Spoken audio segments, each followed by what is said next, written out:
I'm bump up my head. Okay, don't look at that. Hope y'all don't mind. I'm laying down. I'm not feeling the best right now. My body is still in recovery mode. For everybody, people that know, um, people that know, but I'll probably talk about it later on.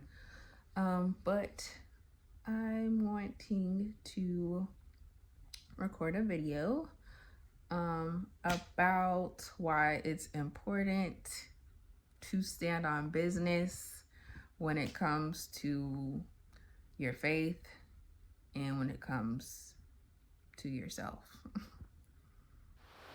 So this was about 6 years ago, back in 2018. I was working at a dead-end student union job kitchen that did not appreciate me. They passed me over for a promotion twice, even though I had been working there the longest. I was familiar with damn near everything. I had trained a lot of the people that were working there.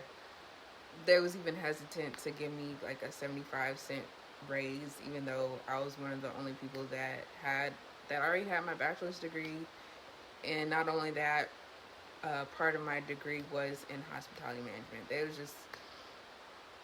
was on bullshit. They wasn't even allowing overtime. And at this time, all my friends had already graduated, but I was still living on campus.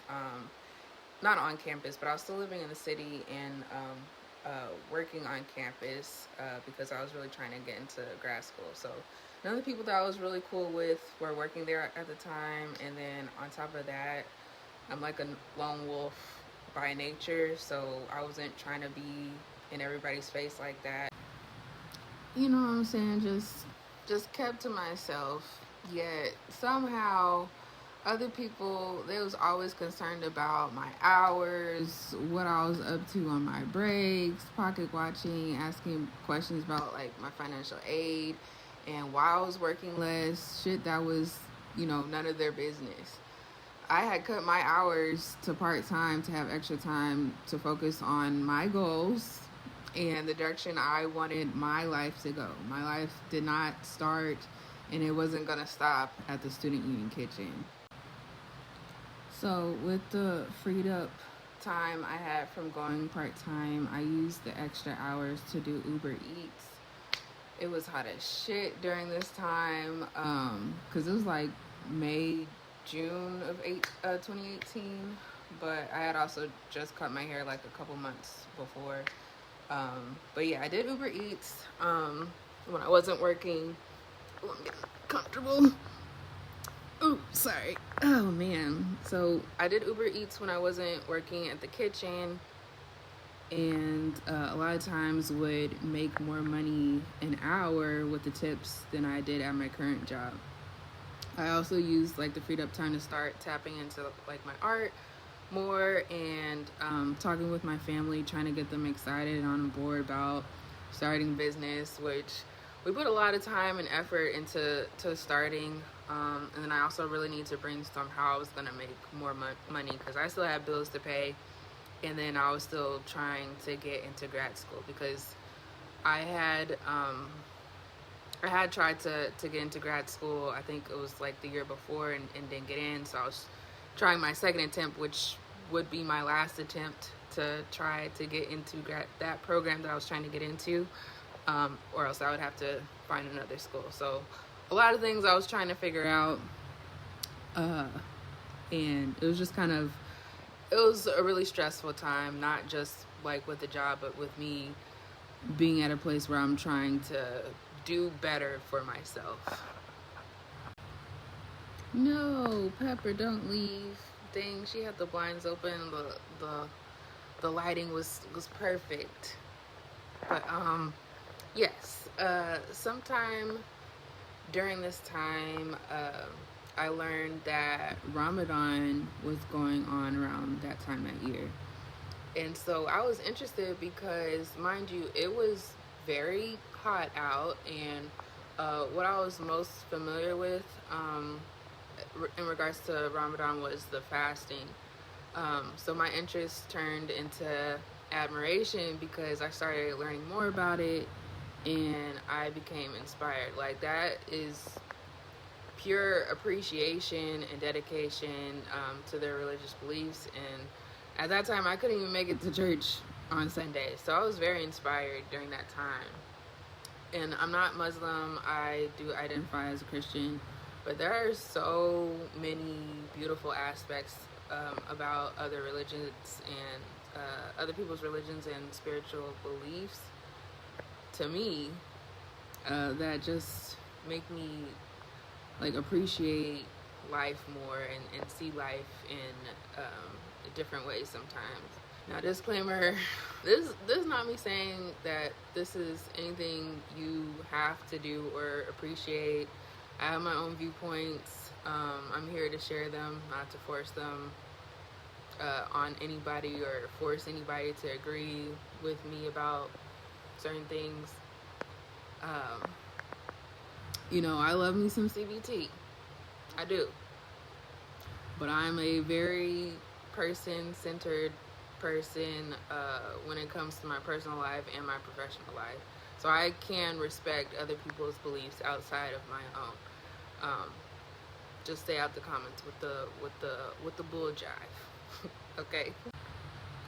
Now, during this time, I did start fasting. I did start praying more intentionally and reading the Bible more. And I felt myself and my vision getting more clear and focused and connected to God. So during one of my Uber Eats deliveries, I'm driving around and I see a sign about a new Cheddar Scratch kitchen being built close to campus that was hiring that month. So this is about June 2018 now. I made a note of it and applied later that day. Of course, I prayed on it, and I get excited because the food industry is what I had the most experience in at that time. I enjoyed it a lot despite the miserable job I was currently at the time. I did always enjoy working with food, and I believed I was ready to become a server since I had spent so many years cooking and handling food. And again, hospitality management was a part of my degree.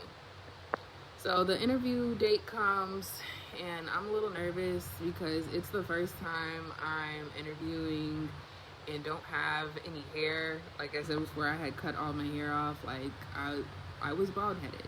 I was. Well, not completely, but you know what I'm saying. I everything was gone. And I'm still not sure why that made me so nervous, but it did. So, you know what I'm saying? I buy me a cheap little wig to wear to the interview and go on my merry little way. The interviews. So fast forward, I get to the job. I get to the restaurant. I'm waiting in the lobby. I get called back. Start interviewing with one of the managers. And the interview's going well at first. He's asking me questions about why I want the job, my education, my experience, blah, blah, blah. Then he starts saying, because I have so much experience with cooking, he wants me to be a line cook instead of a server, which is the job I applied for and was interviewing for. So I freeze up a little bit because, one, I'm not expecting to be asked about something I didn't apply for. I hadn't done any research about the position, the duties, the pay, and again, it wasn't the position I was seeking, and I thought I had expressed my interest in being a server clearly. I didn't have any experience being a server, but I'm like, it's not rocket science. So I felt a little defeated, I'm not gonna lie, but I was still open. So I asked him, okay, well, what, and this is after like trying to make it clear that like, well, I wanted to be a server, like that's what I applied to be. So I ended up asking him like, what does the position include? What all do I have to do? I didn't say it like that, but I was a little hesitant. And instead of answering, you know what he did? Do you know what he did?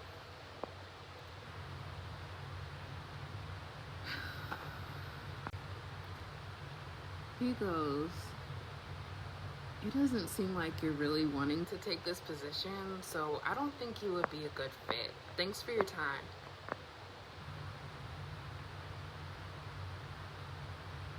What?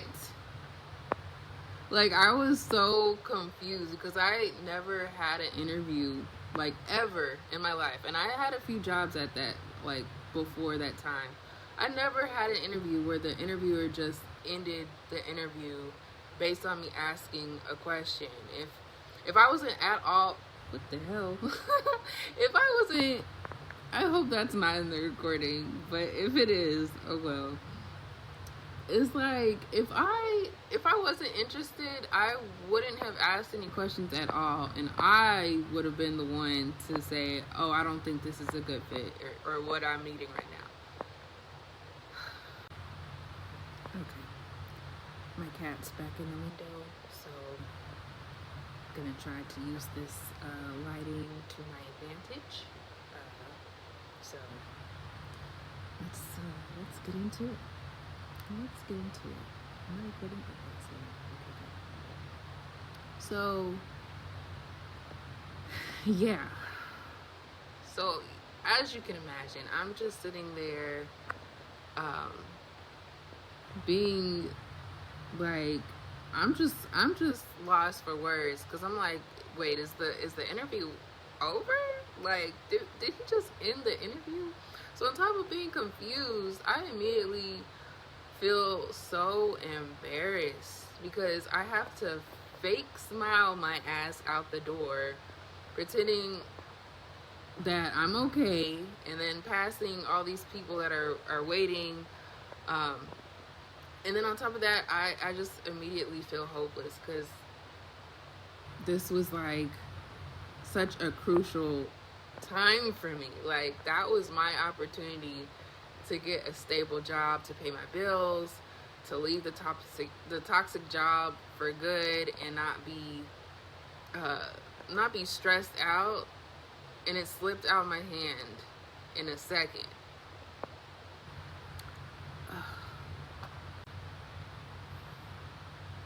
I'm not sure I even made it to the car before my eyes started welling up. Like, I don't, but I definitely went to go cry in the car right after. Like, the only thing that was running through my mind was, what the fuck? I started driving, but like the crying got so bad, I had to pull over to the side of the road in the middle of this random neighborhood, lean over the passenger side so I could hide my face while I ugly cried into the seat. Like, I was devastated. I thought for sure, like, this would be my chance to get a new job. So at this point, I'm like, I'm scream crying. No, Pepper, don't leave. Oh, man. Maybe I should just open it. Yeah? Yeah, you like that? Do you like that? Maybe if I just scoot up a little bit. Oh, hey guys. Oh. Is that okay? Yeah? Yeah? You like that? You like this? Okay. I need to edit it out. But yes, I'm crying and it goes on for a little while. I'm not gonna lie, cars are passing by. No one stops to, I don't think anybody sees that I'm in the car because I'm like pretty ducked below the window. So I'm just crying, and then I hear a voice, and it was my own voice, but I don't know if y'all remember that dark Kermit the Frog meme, but I just imagine like the voice being like a deep voice and like very persuasive, but also my voice. And so the voice goes,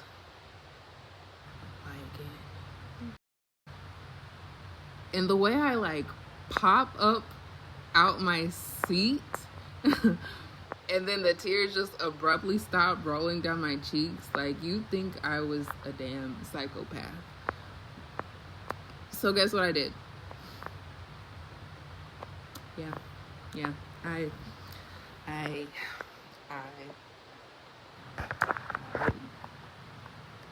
put that thing in drive, took my ass home, and applied again. Sorry, I keep moving.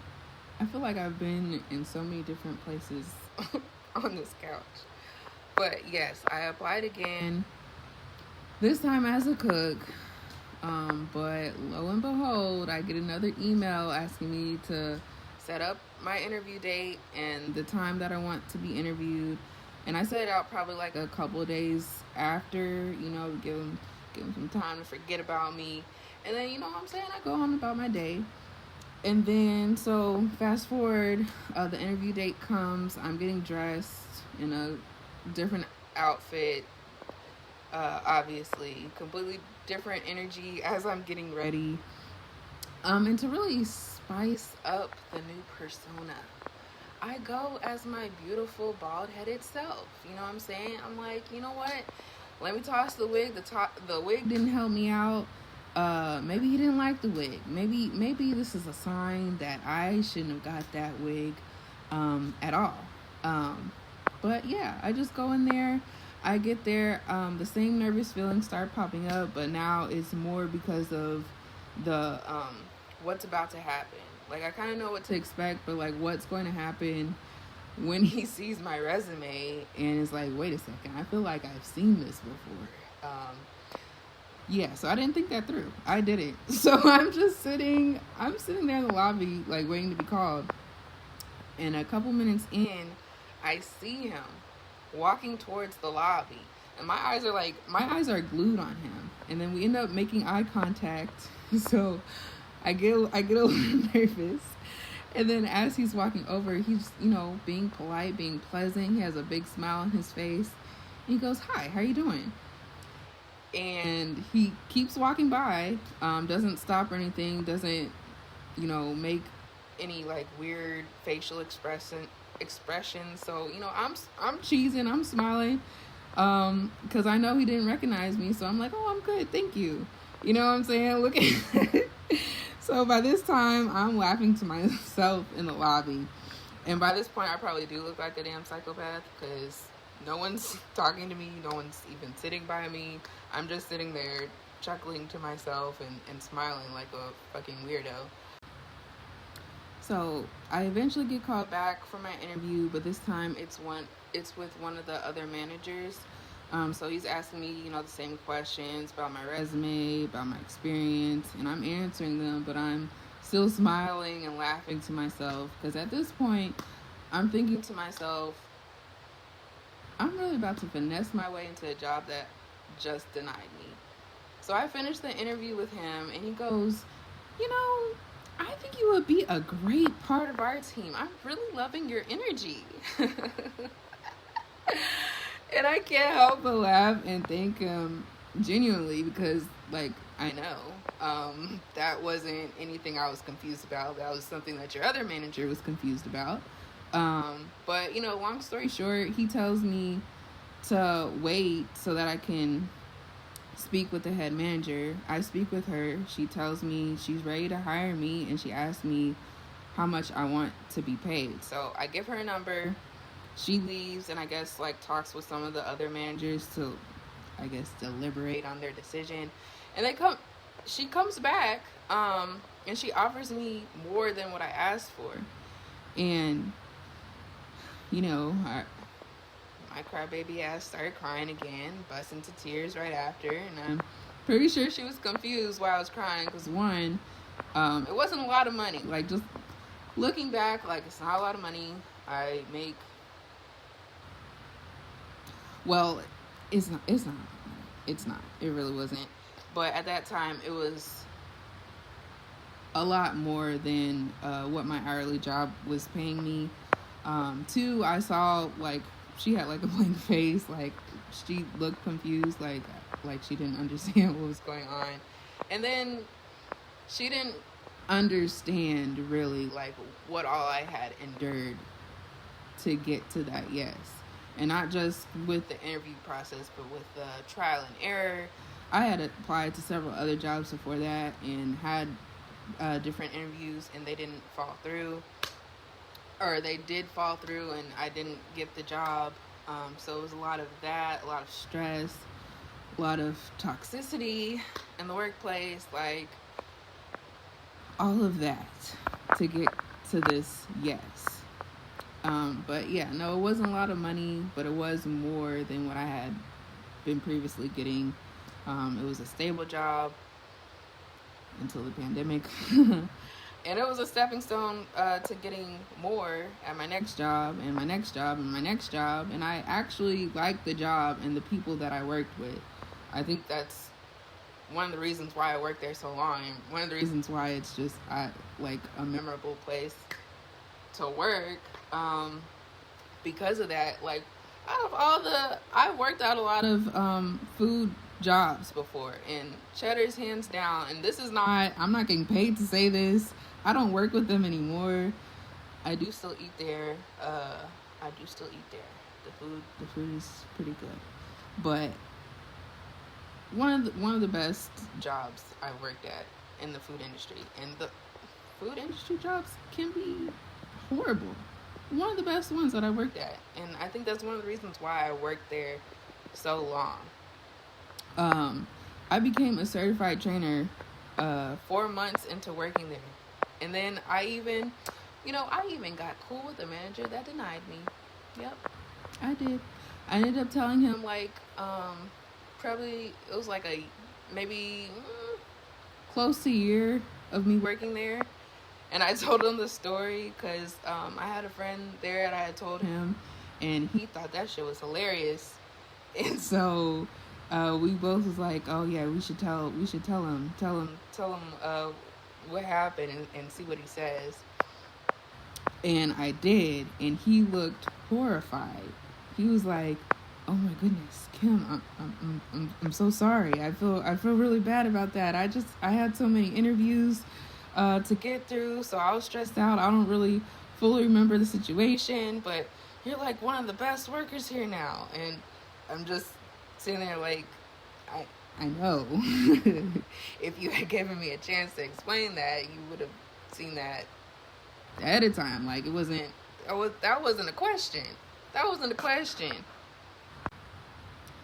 But yeah, after the COVID lockdown, I finally started serving, so that was probably like 2 years in, but there's so many other things that I was learning on the job. It didn't make that big of a difference, and I enjoyed the people that I was working with at that time. So yeah, I ended up serving. It wasn't rocket science to figure out, and I did well as a server too. Of course, like any job, it had its stressors. But I'm forever grateful for that opportunity because it's still one of the best jobs I've worked for. So I didn't necessarily intend this video to be about jobs and working, but definitely take whatever message or inspiration you need from this video. Something that I constantly teach other people because of these experiences is you have to know your worth. You set the tone of how you'll be treated. There's going to be people who are jealous and not on board with your mission. You have to remember your worthiness anyway. There will be people who don't automatically see your value because they don't understand you. You have to know your worth anyway. There will be times when you doubt yourself. You have to be so locked in with your faith and belief in yourself that you snap out of it and keep pushing forward, or try things again, or try things in another way. You have to trust the process, trust the timing of things, and keep going. I'm not saying these things because I read them in a tweet or an inspirational quote. I'm saying these things because I've lived these things, because I'm currently living this thing again, and because I've helped people get through these things before. So let this be your motivation. Whatever you're seeking for yourself, let this be the inspiration you need to trust the process, stand 10 toes behind your faith in yourself, and to keep going. Thank you. Always in the way, man. Always in the way.